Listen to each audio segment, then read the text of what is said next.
গোটা দেশের সঙ্গে তাল মিলিয়ে গতকাল শিলচরেও পালিত হলো সাধারণ ধর্মঘট। বিদ্যুৎ খণ্ডের বেসরকারীকরণ রুখতে এবং সরকারি মর্যাদা বজায় রাখার দাবিতে রাজপথে নামলেন কর্মচারী, ইঞ্জিনিয়ার ও পেনশনাররা। Bureau report, Barak vision. আজকে আমরা coordination committee of electricity and engineers and pensioners association আজকে এখানে জড়ো হয়েছি। আমরা জানি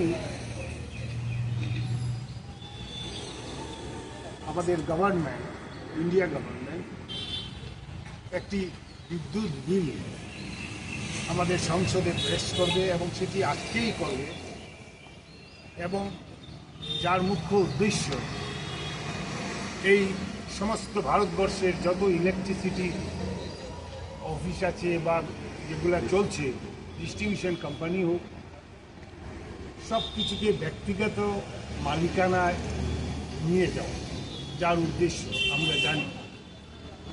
এই গভর্নমেন্টের এই যে নীতি, তার বিরুদ্ধে আমরা দাঁড়িয়েছি। আমরা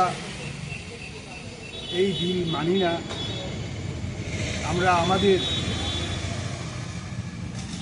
যারা এমপ্লয়ি আছে বা অ্যাসোসিয়েশনে বা পেনশনার যারা আছে, যাদের ভাতা বা সম্বন্ধে কোনো ধরনের যাতে ক্ষতি না হয়, সেই জন্য আমরা আন্দোলন চালিয়ে যাব এবং এই ব্যক্তিগত মালিকানা করার যে প্রয়াস, তাকে বাতিল করার চেষ্টা করব।